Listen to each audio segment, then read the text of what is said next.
আমরা তো সব ডিফিস সাপ বড় লোক আর গরিব মুরিদ গরিব হইতে হইতে বিড়ার মধ্যে তখন কুত্তা ঘুমায়, ঠিক কিনা কও? কি কারবার কি? কে রে তুমি মুরিদ, তুমি ফিসাব কইতে পারো না? ও আমার এই তোমরা যারা মুরিদ, যারা খানার টান পরে আমারে কইবা, কাম লাগলে আমার তেটে হানিয়া চলবা, এই কথা কোনো ফিসাবের মুহে দিয়ে আইয়া না। মাইয়ার বিয়ে হইব মুরিদের, এবার আশায় আশায় থাহে যে অবশ্যই মাইয়ার যখন মুরিদের মাইয়ার যখন বিয়ে হইব, তাই যে আমার হিসাবে নাতি নয়, মুরিদের মাইয়ার বিয়ে হইলে একটা লুঙ্গি একটা ছাতি অবশ্যই পাব। কিন্তু একবার চিন্তা করে না, তেদি রিক্সা চালায়, মাইয়ারে বিয়া দিব কেমনে, টেহা পয়সা জানি কই পাইছে, তুমি খবর দিয়ে আনতে পারো না রে? সারা জীবন আমার পিছে জীবনটা পানি করছত রে, আয় আমরা বাইতে আয়, মাইয়ার বিয়া ঠিক করছত, কিতা কিতা লাগবো?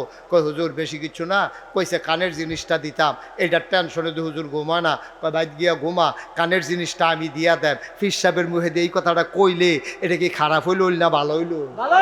এই কথাটা তো আমরা কোনো ফির সাহেবের মুখে দিয়া পারো না।